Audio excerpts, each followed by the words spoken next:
I remember the exact shade of the Christmas lights reflected in his eyes, a soft, twinkling blue that masked the darkness growing behind them. I remember the weight of our unborn son kicking gently against my ribs, a reminder of the life we were about to bring into the world. And I remember the feeling of his hands on my waist, hands I had held 1,000 times, hands I trusted to hold our baby. But those same hands were the ones that ended my life as I knew it. He didn't just push me. He leaned in close, brushed his lips against my ear in the freezing wind, and whispered, "I'm sorry, Sarah." Then the ground vanished. I fell 10 stories, 10 floors of cold, rushing wind screaming past my ears. I hit the bottom with a sound that still haunts my nightmares. He looked down from that balcony, saw my broken body in the snow, and believed he was finally free. He thought he had killed his pregnant wife to collect the insurance money and run into the arms of another woman. He staged my funeral. He cried fake tears over an empty casket, but he made one fatal calculation. He didn't check to see if my heart had truly stopped beating. And he certainly didn't expect that 6 months later, on the day of his wedding to her, the dead woman would walk through the church doors, holding the son he tried to murder. My story is difficult to tell. It is a story of unimaginable cruelty, but also of a miracle that defies science. It is about a mother's love that is stronger than gravity and harder than concrete. I beg you, please listen to my story until the very end. Do not turn away, because you need to know the signs that I missed. You need to see how justice works when it is served cold. If you believe in justice, and if you believe that the truth always comes to light, please take a moment to like this video and subscribe to our channel. Your support helps us share these stories, and it means the world to me. Thank you. It was December 24th, Christmas Eve. The city of Chicago was buried under a thick, beautiful blanket of white snow. From our apartment on the 10th floor, the world looked like a miniature village inside a snow globe. It was supposed to be the happiest night of my life. I was 8 months pregnant with our first child, a boy we had already named Leo. My belly was large and round, tight as a drum, and my back ached constantly. But I didn't care. I was glowing. I was so in love with my husband, David, that it felt like my heart was too big for my chest. David was charming. He was the kind of man who opened doors, who bought flowers on Tuesdays for no reason, who rubbed my swollen ankles after a long day. He was a successful architect, handsome, with a smile that could disarm anyone. We had been married for 3 years. 3 years of what I thought was perfection. We had just bought this luxury apartment, a penthouse suite with a sprawling balcony that overlooked the city skyline. It was his dream home. He said it was for us. For Leo. That evening, the apartment smelled of cinnamon and roasted pine. I had spent the day decorating, waddling around the living room, hanging stockings, and arranging the nativity scene. David came home late, around 7 p.m. He looked tired, his shoulders slumped in his heavy wool coat. When he saw me, he forced a smile, but it didn't reach his eyes. I remember noticing a faint scent on him, something sweet, like vanilla perfume, mixed with the cold air. I dismissed it immediately. I told myself he had been in a crowded elevator or hugging a coworker goodbye for the holidays. Denial is a powerful thing. It protects you from the truth until it's too late. "Hey, beautiful," he said, kissing my forehead. His lips felt cold. "How is little Leo doing?" "He's restless." I laughed, taking his hand and placing it on my stomach. "He knows it's Christmas. He wants his presents." David kept his hand there for a moment. Usually, he would smile or talk to the baby, but this time, he just stared at my stomach with a blank, unreadable expression. It was as if he was looking at an object, not his son. "David, are you okay?" I asked, touching his cheek. He blinked, snapping out of it. Yeah, just work stress. Last-minute deadlines. You know how it is." He went to the kitchen to pour himself a drink. He didn't pour me my usual hot cocoa. He just stood there, staring out the sliding glass doors at the balcony, swirling the amber liquid in his glass. Dinner was quiet. The silence in the apartment felt heavy, thicker than the snow falling outside. I tried to make conversation, talking about the nursery colors, the baby shower we were planning for January. He gave short, one-word answers. Yes, no, nice. I felt a prickle of unease. A mother's intuition, perhaps, warning me that the atmosphere had shifted, but I loved him. I trusted him. I thought he was just worried about money or the new mortgage. I reached across the table and took his hand. David, whatever is wrong, we can fix it. We're a team, I said softly. He looked at me then, really looked at me, and for a split second, I saw something flash in his eyes. Was it guilt? Was it regret? Or was it pure, cold calculation? You're right, Sarah, he said, his voice strangely hollow. We need to fix things. After dinner, he stood up and walked to the sliding glass doors. He unlocked them and slid the door open. A gust of freezing wind rushed into the warm living room, making the candles on the table flicker wildly. Come here, he said, not looking back at me. The snow looks incredible tonight. The city lights, they're beautiful. David, it's freezing, I said, wrapping my cardigan tighter around my pregnant belly. I don't have a coat on. Just for a second, he insisted.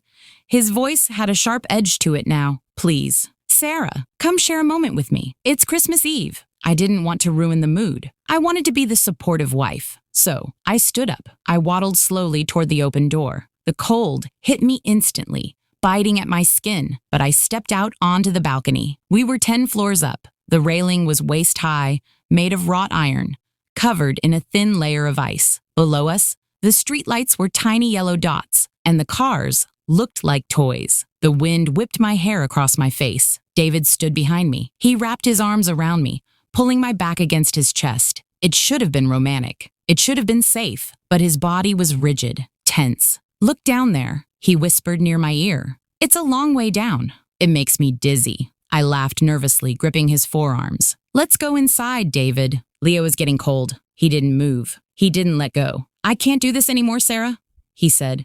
His voice was so quiet, I almost didn't hear it over the wind. Can't do what? The job? I asked, confused. This, he said. Us. The baby, the lie. My heart stopped. I tried to turn around to face him to ask him what he meant, but his grip tightened.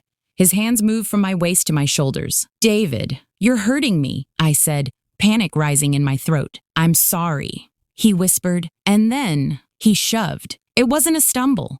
It wasn't an accident. He planted his feet and shoved me with all his strength. My heavy pregnant body tipped over the icy railing. My hands scrambled for a grip, my fingernails scraping against the metal, but the ice was too slippery. I screamed his name, David, but I was already gone. The world flipped upside down. The balcony, the lights, David's face looking down at me. It all rushed away into the darkness. The wind roared in my ears like a freight train. I instinctively curled my body around my stomach, wrapping my arms over my belly, trying to shield my baby. I squeezed my eyes shut and waited for the end. I waited for the impact that would kill us both. Please save my baby. Please save my baby. That was my last thought. Everything went black. There was a thunderous crash, a sensation of bones shattering, and then nothing. Just a cold, silent void. I don't know how much time passed. It could have been minutes. It could have been hours. The first thing I felt was cold, a deep, biting cold that seemed to be in my marrow, then pain, a sharp, searing agony in my leg and my shoulder. I tried to take a breath, but my chest felt like it was filled with broken glass. I opened my eyes, white. Everything was white. Was I in heaven? No, it was snow. I was lying on my side, buried in a deep drift of snow, but I wasn't on the ground. I was on something hard and metallic. A ledge? I tried to move, and a scream ripped through my throat. My leg was twisted at a horrible angle. I looked around, my vision blurry. I had landed on a large industrial canvas awning that stretched out from the 4th floor of the building, an overhang for the office spaces below the residential tower. The awning had ripped under my weight, slowing my fall before I rolled onto a maintenance platform filled with piled-up snow from a blizzard earlier that week. My hands flew to my stomach. It was still there, still round. Leo, I whispered, my voice raspy. Leo? I waited. I held my breath, ignoring the agony in my body. Kick, please kick. And then faint but undeniable, a flutter, a small movement. He was alive. We were alive. I began to sob, hot tears freezing on my cheeks. But then I remembered. I remembered the push. I remembered the look on David's face. He didn't just fall out of love. He tried to murder us. If I screamed for help now, if they called him, he would finish the job. He would come down here and make sure I was dead.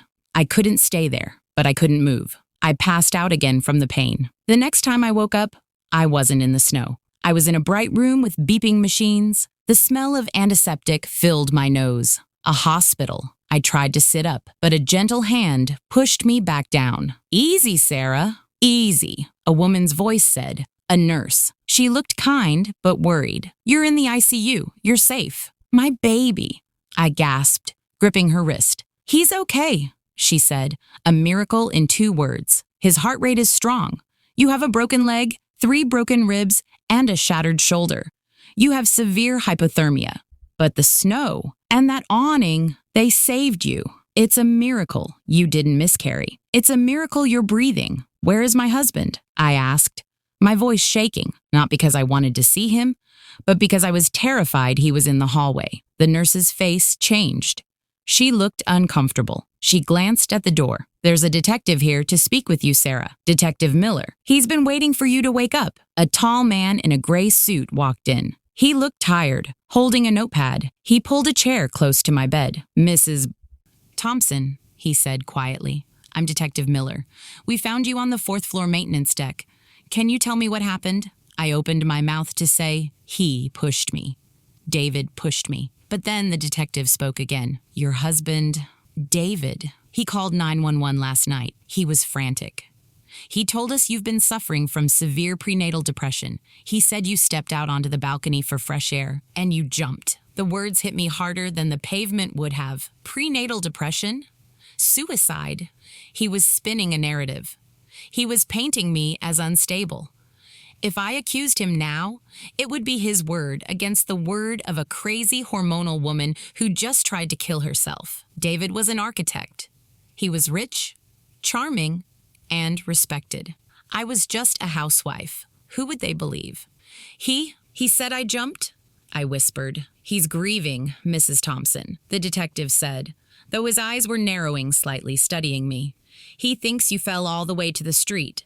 The snow on the awning covered you completely. The rescue team only found you because a maintenance worker saw the rip in the canvas this morning. As far as your husband knows, you are currently a missing body, presumed dead under the snowbanks." My blood ran cold. David didn't know I was here. He thought I was dead, buried somewhere in the snow that the plows were clearing.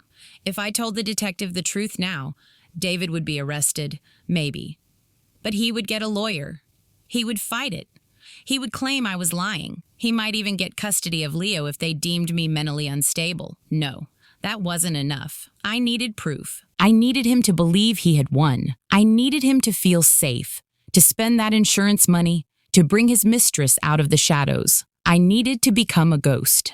I looked at Detective Miller. I took a deep, painful breath. "Detective," I said, my voice surprisingly steady. "My husband? He thinks I'm dead?" "Yes, ma'am. We haven't informed him yet that we found a survivor. We were identifying you first." "Don't tell him," I said. The detective frowned. "Excuse me? Don't tell him I'm alive," I said, staring straight into his eyes. "Because I didn't jump, detective, and I didn't slip. If you let him know I'm here, he will come back to finish what he started. If you want to catch a killer, you have to let me stay dead." The detective listened. It took convincing, but he agreed to keep my name off the official records for a few days, listing me as a Jane Doe for my safety, while he investigated David's finances. And just as I suspected, the truth was ugly. David had taken out a $2 million life insurance policy on me just a month before Christmas.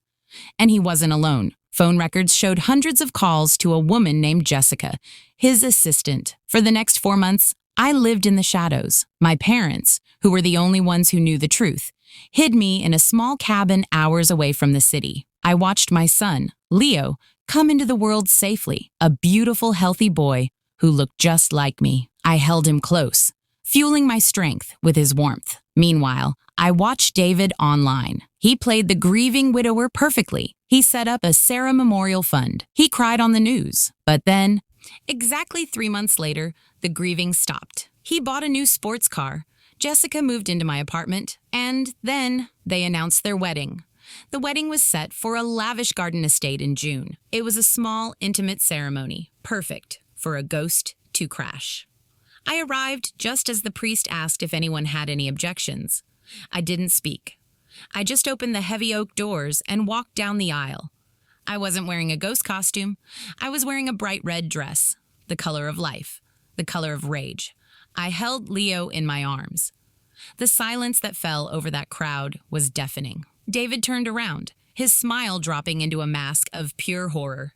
He looked like he was seeing a demon. His face went pale, his knees buckled, and he actually stumbled backward, knocking over a vase of flowers. "Sarah?" he choked out, his voice barely a squeak. "But you're dead." "No, David," I said, my voice ringing clear through the silent church. "I'm very much alive. And so is your son." Detective Miller stepped out from the back row, flanked by 2 uniformed officers. He was holding the recorded confession David had made to Jessica just days prior, bragging about how easy it was to push me. "David Thompson," the detective announced, "you are under arrest for attempted murder and insurance fraud." David tried to run, but there was nowhere to go. As they handcuffed him, he looked at me one last time, pleading. I didn't look away. I didn't cry. I just held my son tighter and watched the man who tried to destroy us get dragged away into a police car. It has been 2 years since that day. David is serving 25 years in prison. Jessica was charged as an accomplice. Leo and I are doing just fine. We live in a smaller house now, one without high balconies, filled with real laughter and safe love. The lesson I learned is painful, but true. Sometimes the people we trust the most are the ones holding the knife. Trust your instincts. If something feels wrong, if the air changes, if the affection feels cold, don't ignore it.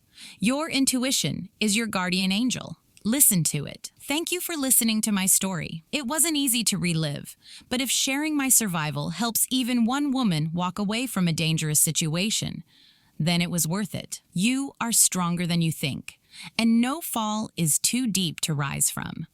If this story touched your heart, please like this video and share it with someone who might need to hear it. And don't forget to subscribe to the channel for more stories like this. Until next time, stay safe and hold your loved ones close.